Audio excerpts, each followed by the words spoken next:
Hello बच्चों, welcome to Hindi पाठशाला। आज हम पढ़ने जा रहे हैं मोहन राकेश द्वारा लिखित प्रसिद्ध दार्शनिक कहानी आखिरी चट्टान तक। तो यह कहानी बच्चों सिर्फ पहाड़ों और यात्राओं की कहानी नहीं है, बल्कि इंसान के जीवन, उनके संघर्ष, अकेलेपन, साहस और आत्मचिंतन की गहरी अनुभूति को व्यक्त करता है। लेखक ने इस कहानी में प्रकृति के अद्भुत दृश्यों के माध्यम से यह समझाने की कोशिश की है कि जीवन की राह में हर व्यक्ति को कई कठिन परिस्थितियों का सामना करना पड़ता है, लेकिन जो व्यक्ति हिम्मत और धैर्य के साथ आगे बढ़ता है वही अपनी आखिरी चट्टान तक पहुंच पाता है। तो इस कहानी की सबसे खास बात इसकी दार्शनिक सोच है, जो हमें जीवन को एक नए नजरिए से देखने की प्रेरणा देता है। तो आइए इस भावपूर्ण और विचारों से भरपूर कहानी आखिरी चट्टान तक को विस्तार से समझते हैं। इस पाठ के लेखक हैं मोहन राकेश। तो बच्चों, यहाँ पर मैं आखिरी चट्टान तक एक रोचक यात्रा वृत्तांत है, जिसमें लेखक ने कन्याकुमारी की अपनी यात्रा के अनुभवों को व्यक्त किया है। यात्रा वृत्तांत में बंगाल की खाड़ी, हिंद महासागर और अरब सागर से मिलन स्थल पर स्थित कन्याकुमारी के प्राकृतिक दृश्यों का वर्णन सजीव ढंग से किया गया है। कन्याकुमारी के समुद्री तट के जीवन से साक्षात्कार होने पर लेखक केवल वहां की भौगोलिक और सांस्कृतिक सुंदरता का ही वर्णन नहीं करता, बल्कि अपने मन में उठने वाले भावों, विस्मय, रोमांच, शांति और आत्मीय खोज को भी व्यक्त करता है। यात्रा वृत्तांत की भाषा सहज, प्रभावपूर्ण और चित्रात्मक है, जो पाठक के मन में दृश्यों को ऐसे जीवंत कर देता है कि पाठक को लगता है कि वह भी लेखक के साथ ही यात्रा कर रहा है। प्रकृति की भव्यता और मानव मन की गहन अनुभूतियों को यह यात्रा वृत्तांत एक साथ उजागर करता है। तो बच्चों, पहले शब्दार्थ की तरफ हम ध्यान देते हैं और शब्दार्थ को पहले देख लेते हैं। शब्दार्थ को समझने से कहानी का अर्थ भी अच्छी तरह से समझ में आएगा। तो यहाँ स्याह का अर्थ होता है काला, श्याम। चट्टान का अर्थ होता है शिला। समाधि का अर्थ होता है समाधि में स्थित, तपस्या। चेतना का बुद्धि, विवेक से काम लेना या सावधान होना। क्षितिज वह स्थान जहां धरती और आकाश मिलते हुए दिखाई देते हैं। सिहरण, कंपन, सिहरने की क्रिया। पृष्ठभूमि, पहले की बातें। झुरमुट, समूह, मंडली। बिहड़, उबड़ खाबड़। मध्यम, मध्य या कम अच्छा। महुआ, महुआ एक प्रसिद्ध पेड़ है जिसके फूल फल खाने और लकड़ी ईंधन तथा इमारती काम में आती है।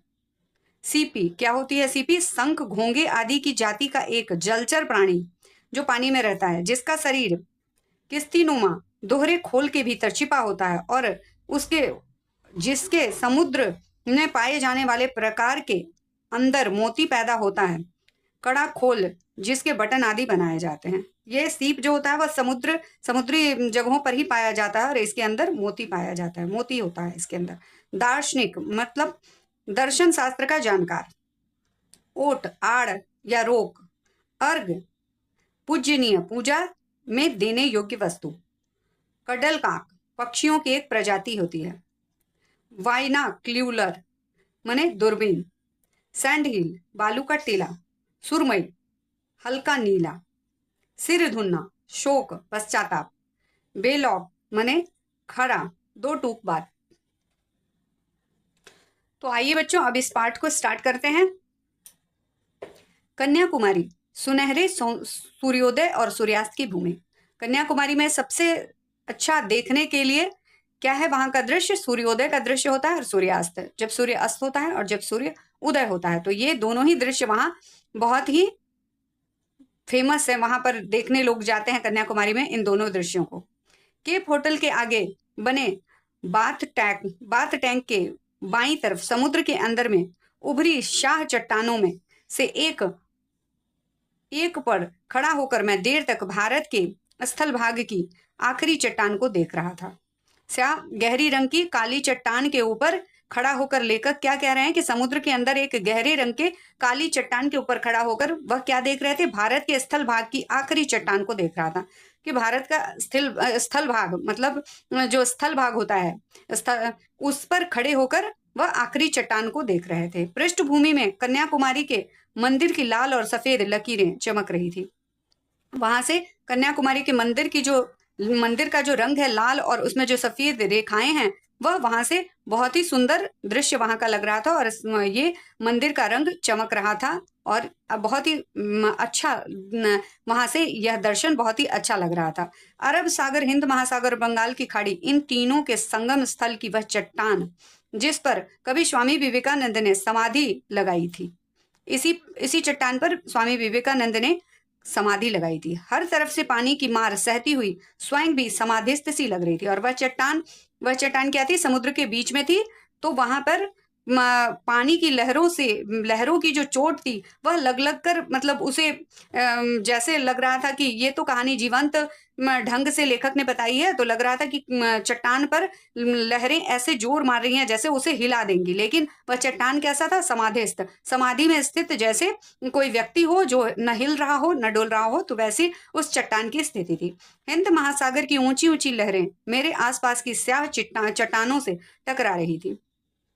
बल खाती लहरें रास्ते की नुकीली चट्टानों से कटती हुई आती थी, जिससे उनके ऊपर चूरा बूंदों की जालियां बन जाती थी, और वह समुद्र की लहरें क्या थी, नुकीली चट्टानों से टकराती थी, और उससे वह जो छोटे छोटे कण थे वे पानी के बूंदों के साथ मिलकर जालियां, मतलब एक जाल की तरह से आंखों के सामने लगता था कि कोई जाल फैला हुआ है, और उस तरह से वह पानी की बूंदें जाल की तरह दिखाई दे रही थी।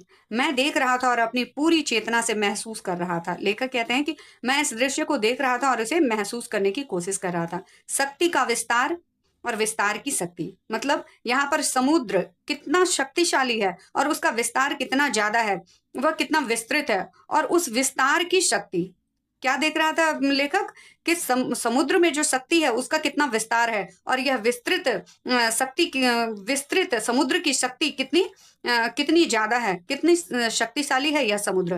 तीनों तरफ से क्षितिज तक पानी ही पानी था, और तीनों साइड से क्या थी, क्षितिज, जो है आकाश और धरती का जो मिलन होता है, आकाश और पानी का जो मेल होता है, वह लग रहा था कि तीन तरफ से पूरा पानी ही पानी फैला हुआ है। फिर भी सामने का क्षितिज हिंद महासागर का अपेक्षा अधिक दूर और अधिक गहरा जान पड़ता था। फिर भी सामने का क्षितिज जो आकाश था वह हिंद महासागर का सागर के अपेक्षा अधिक दूर और अधिक गहरा दिख जान पड़ता था। लगता था कि उस ओर दूसरा छोड़ है ही नहीं। तीनों ओर के क्षितिज को आंखों में समेटता मैं कुछ देर भूला रहा कि मैं हूं। लेखक कहते हैं कि वो दृश्य देखकर मैं खुद को भूल गया था कि मैं कौन हूं और यहाँ खड़ा हूं, ये तक लेखक भूल गए थे उस दृश्य को देखने में, इतने वो मगन हो गए थे। एक जीवित व्यक्ति, दूर से आया यात्री, एक दर्शक, कि मैं कौन हूँ, एक जीवित व्यक्ति हूँ, यहाँ पर चट्टान की तरह निर्जीव नहीं हूँ, एक जीवित व्यक्ति हूँ, और मैं बहुत दूर से यहाँ पर यात्रा करने, इस स्थान को देखने आया हूँ, दर्शक हूँ यहाँ का। उस दृश्य के बीच में जैसे दृश्य का एक हिस्सा बनकर खड़ा रहा। मैं भूल ही गया था कि मैं कोई इंसान हूँ, जीवित हूँ। लेखक उस दृश्य में इतने खो गए थे कि उन्हें ऐसा लगा ही नहीं कि मैं दर्शक हूँ और यहाँ पर आया हूँ इस दृश्य को देखने के लिए। बड़ी बड़ी चट्टानों के बीच एक छोटी सी चट्टान, लेखक स्वयं को एक छोटी सी चट्टान का के तरह महसूस कर रहे हैं कि इन बड़ी बड़ी चट्टानों के बीच में मैं क्या हूँ, एक छोटी सी चट्टान। मैंने यही समझा कि मैं एक छोटी सी चट्टान हूँ, जीवंत व्यक्ति नहीं। जब अपना होश हुआ तो देखा कि मेरी चट्टान भी तब तक बढ़ते पानी में काफी घिर गई थी, और लेखक ने क्या देखा कि मेरी चट्टान जो है उसके ऊपर भी पानी आ गया था। मेरा पूरा शरीर सिहर गया, डर के मारे सिहर गया, कांप उठा। मैंने एक नजर फिर सामने से उमड़ते विस्तार पर डाली, और पास की एक सुरक्षित चट्टान पर कूदकर दूसरी चट्टानों पर से होता हुआ किनारे तक पहुंच गया। लेखक को जब यह एहसास हुआ कि पानी मेरे पैरों तक आ गई है तो उनका पूरा शरीर क्या हुआ, कांपने लगा डर के मारे। मैंने एक नजर सामने उस विस्तार को, उस विस्तृत समुद्र की तरफ लेखक ने एक नजर डाली तो उन्हें महसूस हुआ कि यह अब पानी बढ़ रहा है, मुझे सुरक्षित चट्टान पर जाना चाहिए। तो लेखक ने क्या किया, एक चट्टान से दूसरे चट्टान और वहां से किनारे पर जा पहुंचे। पश्चिमी क्षितिज में सूर्य धीरे धीरे नीचे जा रहा था। पश्चिम की ओर सूर्य क्या हो रहा था, अस्त हो रहा था। मैं सूर्यास्त की दिशा में चलने लगा, और जिधर सूर्य अस्त हो रहा था पश्चिम की दिशा में, वहीं उसी तरफ लेखक चलने लगे। दूर पश्चिमी तट रेखा में एक मोड़ पर नीली रेत का एक ऊंचा टीला नजर आ रहा था। सोचा उस टीले पर जाकर सूर्यास्त देखूंगा। लेखक ने क्या देखा, पीली रेत का एक ऊंचा टीला वहां लेखक को दिखाई दिया और लेखक ने सोचा कि मैं उस टीले पर जाकर सूर्यास्त देखूंगा। यात्रियों की कितनी ही टोलियां उस दिशा में जा रही थी। बहुत से लोग यात्री उस दिशा में पश्चिम की ओर सूर्यास्त को देखने जा रहे थे। हम लोग टीले पर पहुंच गए। वह एक सैंड हिल थी जिसकी चर्चा मैं वहां पहुंचने के बाद से ही सुन रहा था। सैंड हिल पर बहुत से लोग थे और उस सैंड हिल मतलब रेत के टीले पर बहुत से लोग थे। 8-10 नवयुवतियां, 6-7 नवयुवक और 2-3 गांधी टोपी वाले व्यक्ति। मतलब कुछ युवक भी थे और कुछ युवतियां भी थी और कुछ गांधी टोपी वाले मतलब कुछ सरकारी कर्मचारी लोग भी वहां पर, ऊंचे प्रतिष्ठित लोग भी वहां पर थे। वे शायद सूर्यास्त देख रहे थे। गवर्नमेंट गेस्ट हाउस के बैरे उन्हें सूर्यास्त के समय की कॉफी पिला रहे थे और गवर्नमेंट गेस्ट हाउस वहीं पर पास में था। तो उसके जो कर्मचारी थे, उसके जो देख रेख करने वाले थे, बैरे थे, वह सूर्यास्त के समय क्या कर रहे थे, उन लोगों को कॉफी पिला रहे थे। उन लोगों के वहां होने से सैंड हिल बहुत रंगीन हो उठी थी। और सैंड हिल क्या था, वहां पर बहुत से जो लोग थे, युवक युवतियां जो थी, उनके रंग से मिलकर वह सैंड हिल क्या और भी रंगीन हो रहा था। कन्याकुमारी का सूर्यास्त देखने के लिए उन्होंने विशेष रुचि के साथ सुंदर रंगों का रेशम पहना था। तो वहां के लोग जो थे, वहां की युवतियां युवक जो थे, वह क्या था, कन्याकुमारी का सूर्यास्त देखने के लिए बहुत ही सुंदर सुंदर वस्त्र, रंगीन वस्त्र, रेशमी वस्त्र पहन रखा था उन लोगों ने। हवा समुद्र की तरह उस रेशम में भी लहरें पैदा कर रही थी और उन उन लोगों के जो कपड़े थे वह हवा के झोंके से और समुद्र की लहरों की तरह ही जान पड़ते थे। कुछ युवतियां वहां आकर थकी सी एक तरफ बैठ गईं। उस पूरे कैनवास में एक तरफ छिटके हुए कुछ बूंदों की तरह वो युवतियां, कुछ युवतियां जो थी वह थककर पास में ही बैठ गईं, एक तरफ बैठ गईं। और वह पूरे कैनवास पर मतलब ऐसे लग रहा था कि किसी ड्राइंग के ऊपर वो जो रंग बिरंगे वस्त्र पहने युवतियां हैं वह कुछ बूंदों की तरह, चिपटे हुए कुछ बूंदों की तरह है। मतलब कुछ वो जो रेशमी और रंगीन कपड़े पहने हुए थे, इस तरह से वह चित्र और भी सुंदर और सुहावना लग रहा था। उसने कुछ दूर पर एक रंगहीन बिंदु, मैं ज्यादा देर अपनी जगह स्थिर नहीं रह सका और खुद को कह रहे हैं कि मैं तो बहुत ही सिंपल, बहुत ही साधारण तरीके से कपड़े पहनकर वहां गया था। तो वहां पर मैं क्या था, रंगहीन बिंदु। उस चित्र में मैं क्या था, रंगहीन बिंदु। तो मैं वहां ज्यादा देर तक रुक नहीं सका। सैंड हिल से सामने का पूरा विस्तार तो दिखाई दे रहा था, पर अरब सागर की तरफ एक और ऊंचा टीला था जो उधर के विस्तार को ओट में लिया हुआ था। तो वह सीन तो वहां पर दिख रहा था, सैंड हिल के सामने का पूरा विस्तार दिखाई दे रहा था, लेकिन क्या था, अरब अरब सागर की तरफ का ऊंचा टीला जो था वह क्या कर रहा था, उसे ढक, उस दृश्य को ढक रहा था। सूर्यास्त पूरे विस्तार की पृष्ठभूमि में देखा जा सके, इसके लिए मैं कुछ देर सैंड हिल पर रुका रहकर आगे उस टीले की तरफ चल दिया। वहां से मैं चाहता था, लेखक चाहते थे कि मैं सूर्यास्त का जो पृष्ठभूमि है, जो दृश्य है, वह बहुत ही साफ और अच्छे तरीके से और बहुत ही मतलब पास से मैं उस दृश्य को देख सकूं। इसलिए क्या किया, लेखक ने कुछ देर सैंड हिल पर रुका और रहकर आगे उस टीले की तरफ चल दिया। लेखक आगे चल दिए कि और पास से मैं उस दृश्य को और अच्छी तरह से देख सकूं। पर रेत पर अपने अकेले कदमों को घसीटता वहां पहुंचा और वहां तक उतनी दूर तक कोई भी नहीं गया, लेखक अकेले ही जा रहे थे। तो देखा कि उससे आगे उससे भी ऊंचा एक और टीला है। तो लेखक समझे कि उस टीले पर पहुंचकर मैं वह दृश्य देख सकूंगा, लेकिन लेखक वहां पहुंच के देखते हैं कि उसके आगे एक और टीला है। जल्दी जल्दी चलते हुए मैंने एक के बाद एक कई टीले पार किए। टांगे थक रही थी और मन थकने को तैयार नहीं था और एक एक करके मैंने अनेक टीले, बहुत से टीले पार किए। तो मेरे पैर थक चुके थे, लेकिन मेरा मन, लेखक कहते हैं, मेरा मन नहीं थका था, क्योंकि मैं वहां तक जाना चाहता था जहां तक उस दृश्य को मैं एकदम पास से देख सकूं। हर अगले टीले पर पहुंचने पर लगता कि शायद अब एक ही टीला और है, उस पर पहुंचकर पश्चिमी क्षितिज का खुला विस्तार अवश्य नजर आएगा। लेखक इस आशा में थे कि बस एक ही टीला है, वहां पहुंचकर मैं पश्चिमी क्षितिज का खुला विस्तार वहां से अच्छी तरह से देख सकूंगा। और सचमुच एक टीले पर पहुंचकर वह खुला विस्तार सामने फैला दिखाई दे गया। वहां से दूर तक एक रेत की लंबी ढलान थी, जैसे वह टीले से समुद्र में उतरने का रास्ता हो। सूर्य तक पानी में थोड़ा ही ऊपर था। सूर्य तब क्या था, सूर्य तब पानी में थोड़ा सा ही ऊपर था। सूर्यास्त का समय पास आ रहा था, तो सूर्य में, और वहां तो क्या दिख रहा था, बस समुद्र दिख रहा था और ऊपर आकाश दिख रहा था, क्षितिज दिख रहा था और उसमें सूर्य जो अस्त हो रहा था वह लग रहा था कि पानी में ही डूब रहा है। तो पानी के बहुत नजदीक हो गया था सूर्य। अपने प्रयत्न की सार्थकता से संतुष्ट होकर मैं टीले पर बैठ गया। और मैं क्या था, संतुष्ट था अपने सार्थकता पर कि मैंने इतने प्रयत्न करके, इतने कठिनाई से मैं वहां तक, उस जगह तक, अनेक बहुत से टीलों को पार करके मैं उस जगह तक पहुंचा। तो इसीलिए मैं क्या था, संतुष्ट था। लेखक संतुष्ट थे और उस टीले पर बैठ गया। लेखक वहां बैठ गए ऐसे जैसे वह टीला संसार की सबसे ऊंची चोटी हो और सिर्फ मैंने उस चोटी को पहली बार सर किया हो। लेखक अपनी जो सार्थकता है उसे महसूस कर रहे थे और अपने परिश्रम का फल बहुत ही अच्छे से वो उसका अनुभव कर रहे थे कि मैंने जो इतनी मेहनत की है, आज मुझे लग रहा है कि मैं खुद ही विजेता हूं। मैं सबसे, दुनिया की सबसे ऊंची चोटी पर जाकर बैठा हूं। पीछे दाईं तरफ दूर दूर हटकर उगे नारियलों के झुरमुट नजर आ रहे थे। वहां ऊपर से दूर दूर तक क्या था, नारियल के झुरमुट नजर आ रहे थे। गूंजती हुई तेज हवा से उसकी टहनियां ऊपर को उठ रही थी। पश्चिमी तट के साथ साथ सूखी पहाड़ियों की एक श्रृंखला दूर तक चली गई थी, जो सामने फैली रेत के कारण बहुत रूखी, बिहड़ और वीरान लग रही थी। वहां पर क्या थे, पश्चिमी तट के साथ साथ सूखी पहाड़ियों की एक श्रृंखला। वहां पर क्या था, पहाड़ियों का एक श्रृंखला था जो बिल्कुल ही वीरान थी और उसके सामने फैली रेत के कारण, बहुत ही, वहां जो रेत फैली हुई थी उसके कारण वह स्थान क्या लग रहा था, वह पहाड़ी क्या लग रही थी, रूखी, विरह और वीरान, मतलब बहुत सुनसान, इधर उधर उबड़ खाबड़ और बहुत ही बेजान सी पहाड़ों की श्रृंखला, वह पहाड़ों की जो पंक्तियां थी वह ऐसी लग रही थी। सूर्य पानी की तरह सतह के पास पहुंच गया था। सुनहली किरणों से पीली रेत को एक नया सा रंग दे दिया था। उस रंग में रेत इस तरह चमक रही थी जैसे अभी अभी उसका निर्माण करके उसे वहां उड़ेला गया हो।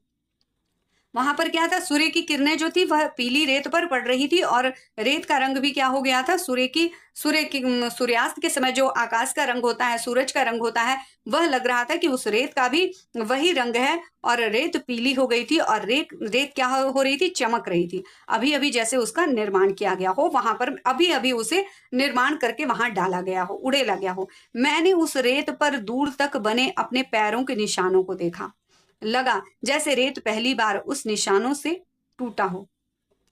उस रेत पर कोई भी निशान नहीं थी और लेखक जब अपने पैरों के निशान उस पर देख रहे थे तो लग रहा था कि पहली बार इस रेत पर किसी चीज के निशान हो, ऐसा लेखक को अनुभव हो रहा था।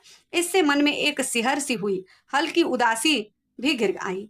लेखक के मन में उसे देखकर उदासी सी आई। सूर्य का गोला पानी की सतह से छू गया और सूर्य क्या था, पानी की सतह से छू गया। ऐसा मतलब सीन आप इमेजिन कर सकते हैं बच्चों की, आप सोच सकते हैं कि जैसे यहाँ पर दिखाया गया है कि सूर्य पानी में अस्त हो रहा है, जैसे पानी से वह छू गया हो, पानी में और पानी में ही वह डूबने लगा हो। पानी पर दूर तक सोना ही सोना ढुल गया। और जब सूर्यास्त हो रहा था तो पानी का रंग कैसा था, लग रहा था पानी के ऊपर सोना ही सोना बिखरा हुआ है।